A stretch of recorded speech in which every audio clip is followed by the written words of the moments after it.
Hi, good evening, everybody. Thank you for such a brilliant introduction, Krisha. That was really, very too much, I felt. But now let's get back to the topic. I think that is what is concerning everybody, that what is anxiety and how to manage or regulate it. So, first of all, I would like to tell everybody that anxiety is a feeling where you're feeling distressed about the situation and you feel that you're faced with a challenge and that has become like more of a threat. And then you are also having an overwhelming anxiety where you are having, say, fast heartbeats, or you're looking at a situation and you're feeling that it cannot be managed, and there might be sweaty palms. So anxiety affects us in many ways. Can we have the next slide, please? Can we have the next? Yeah. So it affects our thoughts, it affects our moods, it affects our physical aspects, and it affects eventually our behavior. How it affects our thoughts is basically we don't have concentration. Many times we underestimate our ability also. We're all the time worried, and there are negative thoughts. Like I'm sure many of you must have also experienced that, that whenever there is, like, okay, somebody is a little late, what's happened to them, why haven't they come, don't they like me, what is wrong with them, so you don't have a good self esteem with everything that's happening, and you don't want to take help also. You're feeling very overwhelmed by everything, and then that affects our moods.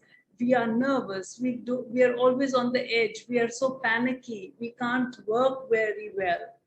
And how it affects our physical health is that we get rapid heartbeats, we get dizzy, we get sweaty palms, or we can have tight muscles, so we are not relaxed. And the behavior of all of this is that we avoid, we don't want to get into that situation, and we turn away or turn our minds from that. And all these emotions add to our stress. So, what should we do? We need to think of a new way. We need to think of what is essential and what we need to do. And there are many things. And just like anxiety can play a lot on us, if we can learn very effective strategies to help us formulate and get out of it. So today I'm going to be talking to you only about 5 strategies. And the first is effective communication. Now, what I mean by effective communication is that I want to ask you, who is your best friend? Anybody, can you answer me on the chat, please? Who's your best friend? Anybody can answer me on the chat, please? Yeah, Prisha, Anshul, your sister. All right, anyone else? Who's your best friend? Now, Prisha, do you talk to her 24/7? No, ma'am. Yeah, myself. Now, who's written myself? Anchal, right? Yes, please, Parvesh. From all, yeah. No, so please understand that I am my best friend. Till I learn to make myself my best friend, nothing works very well because I'm talking to myself 24/7. So that's why, I mean, you have to have positive self talk. And in that, the two most important aspects are no self blame and no self criticism. You know, only positive self talk. Yes, we all can have a problem. Problems are bound to come. But if we start underestimating our access to it, or our way to treat it, then it is a very difficult aspect. So I am my best friend, and you have to sleep and always tell yourself that, okay, you're not going to criticize yourself or say, no, this cannot be done, I cannot do it. There have to be different methods, there have to be various ways. Do not give in to anger or undermining yourself. And that is where anxiety comes from. So that's why there are 2 3 aspects which we have to really get onto. And the first is that I need to set a worry time.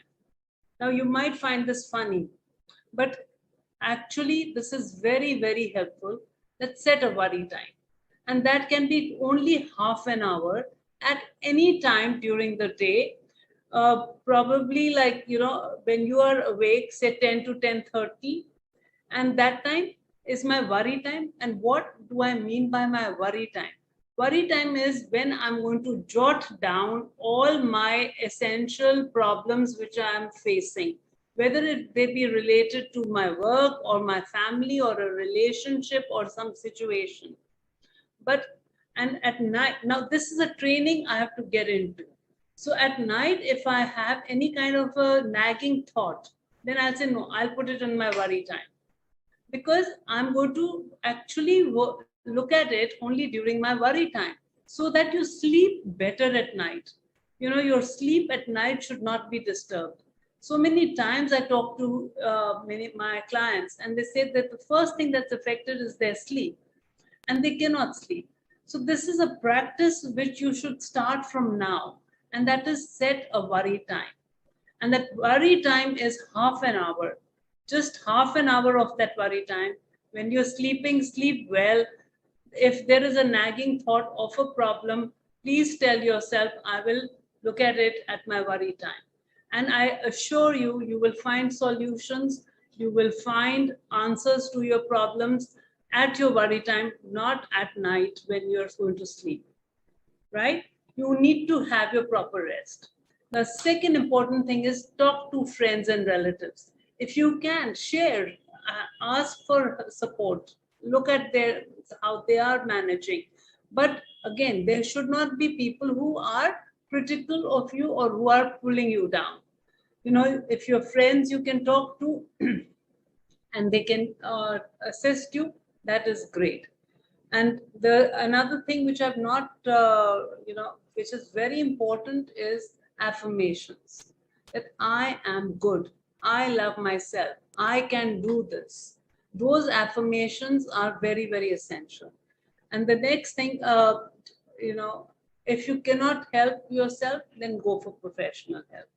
Take and seek professional help. There is nothing wrong in that. So here I've got these bills of right. Please note it down.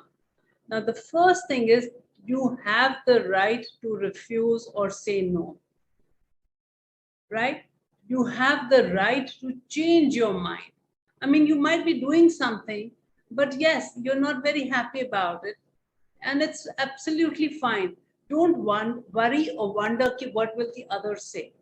Half the time we don't do things because out of fear, how is it going to, how others are going to react, how they're going to think about it, what is going to be happening, uh, the way the other people are going to look at it.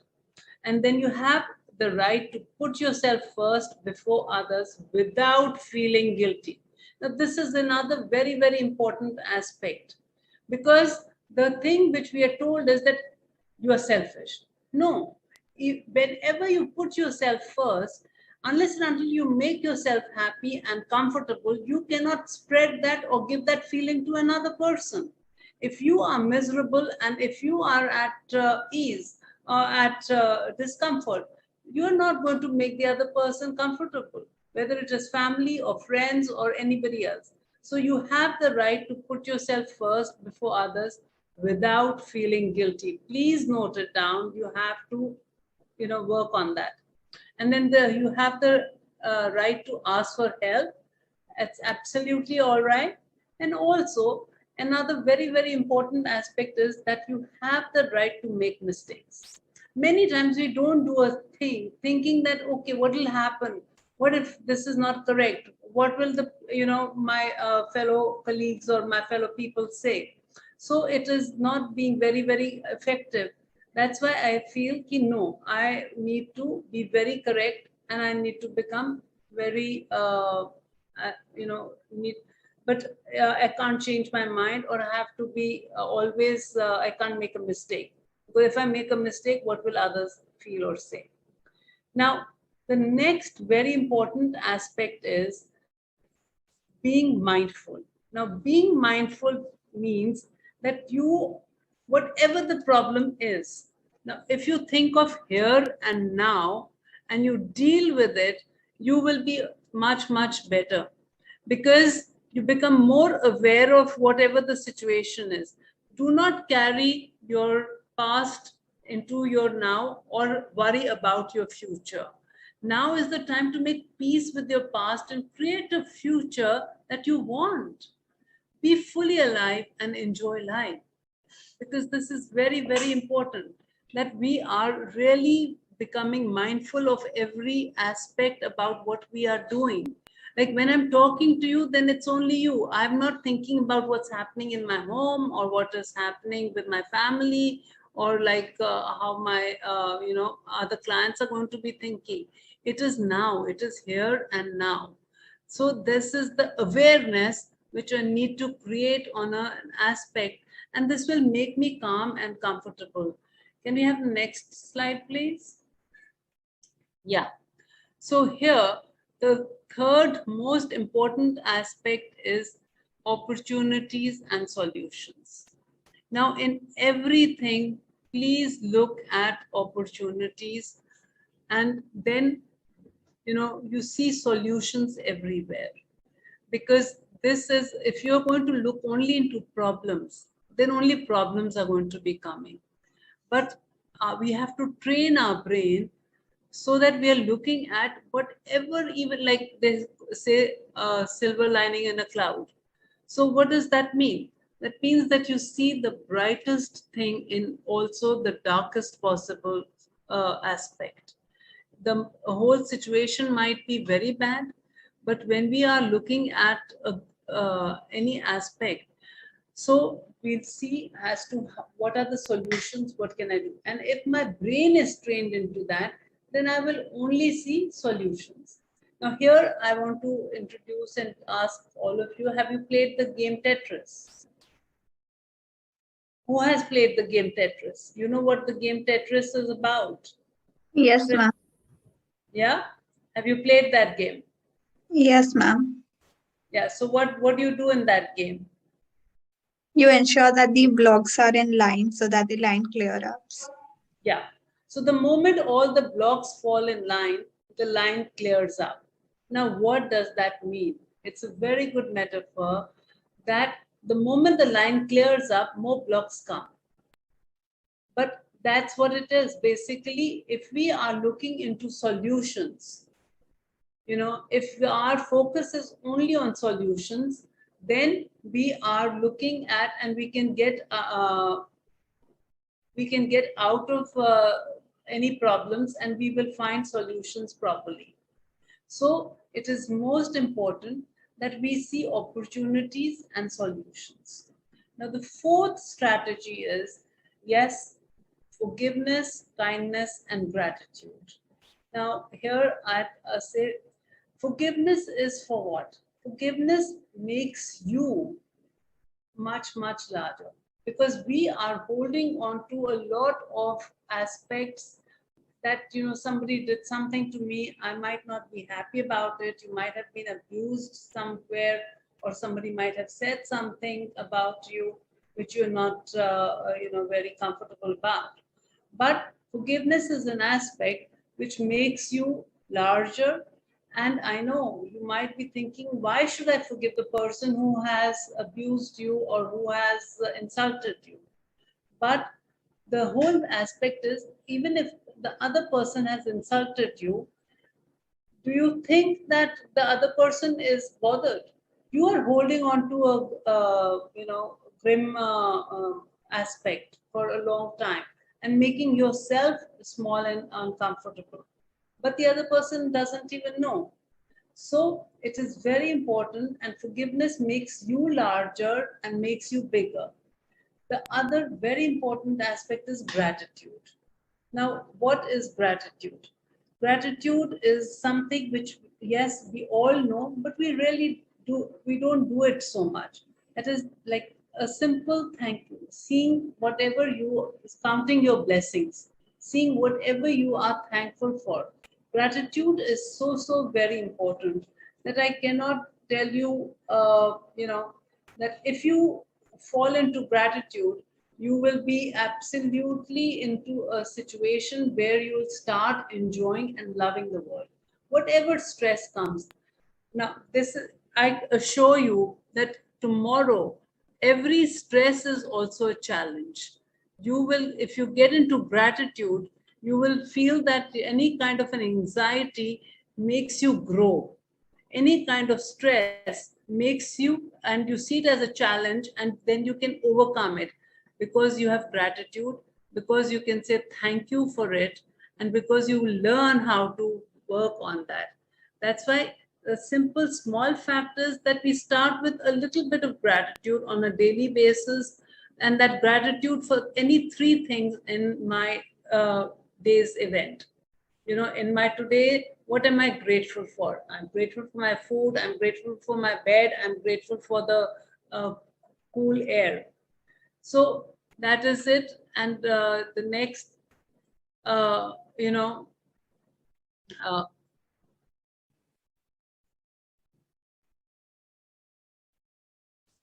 So now the first, last, most important thing, we come to our relaxation techniques. And the relaxation techniques are a deep muscle relaxation, which is difficult to explain, but also a deep breathing technique. And in that deep breathing technique, we do abdominal breathing.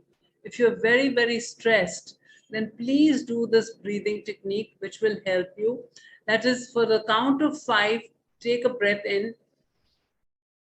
Hold it to the count of 5 in your stomach, and again for the count of 5, take your breath out. A deep breathing technique helps you to become calm and in control. And this kind of situation here, yeah, now that's it. Very good, thank you. So inhale to the count of 5, and the stomach should come out. Hold to the count of 5, and then exhale to the count of 5, and the stomach should go in. Do this 5 times in the morning, even when there is no anxiety. In the morning, if you do this, the practice is the key. And if you practice this on a daily basis, you will become much calmer and more in control. The other very important thing is getting into any kind of yoga or pranayam or meditation or some music, dance, prayer, a breath healing course, anything that you will stimulate your life force energy. When you stimulate your life force energy by meditation or pranayam or yoga, these aspects help you to deal with your situation in a much, much better form. Now, the next one, please. So we are, yeah. Now, one simple suggestion. Now, I have one simple suggestion for all of you. Look at your thumbnail for a minute. Just look at your thumbnail for a minute and tell yourself, I can do it. So whenever you're feeling any anxiety or stress, just look at your thumbnail and repeat to yourself, I can do it. So all I'd like to say is that managing stress and anxiety is a skill that you can learn, and you can do it. So I'll be very happy for any questions. And whenever you have any stress or anxiety, just look at your thumb and tell yourself, I can do it. Close your eyes and say that I can do it. And you will overcome that problem and that situation. Thank you. Any, any questions, please?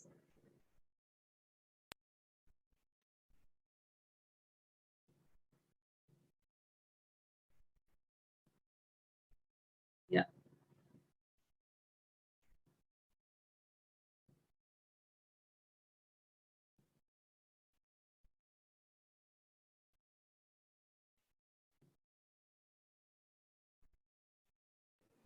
Thank you so much, ma'am. We would like to take in your questions and input at the end.